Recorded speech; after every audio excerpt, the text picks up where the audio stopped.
దేవుని వాక్యం చదువుకుందాము. యెషయా గ్రంథము 55వ అధ్యాయము 10వ వచనము.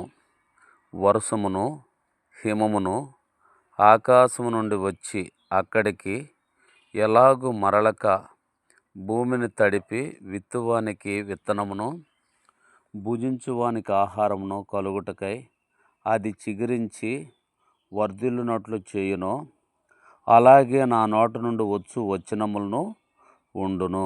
చాలు. దేవుడు ఇశ్రాయేలు ప్రజలతో మాట్లాడుతున్నాడు.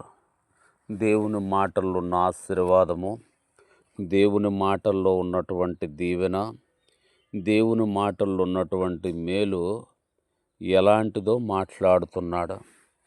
కాబట్టి వర్షమును పోల్చి మాట్లాడుతున్నాడు, హిమమును పోల్చి మాట్లాడుతున్నాడు. వర్షము హిమము ఆకాశము నుండి వచ్చి అక్కడికి ఎలాగూ మరలవో,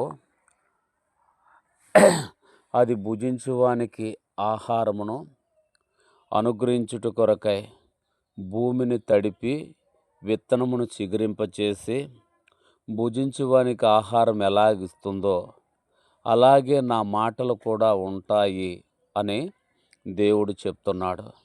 కాబట్టి భూమి పండాలంటే వర్షం కావాలి, తర్వాత పంటలు పండాలంటే మంచు కావాలి. వర్షానికి పండే పంటలు ఉన్నాయి, మంచుకు పండే పంటలు ఉన్నాయి.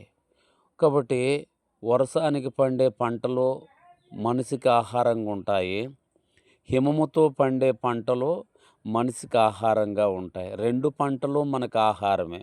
అలాగనే దేవుడు నోట నుండొచ్చు ప్రతి మాట మనకు మేలు కలిగిస్తుంది, ఆశీర్వాదం కలిగిస్తుంది, దీవెన కలిగిస్తుంది, సాతాను కీడంతా తొలగిస్తుంది.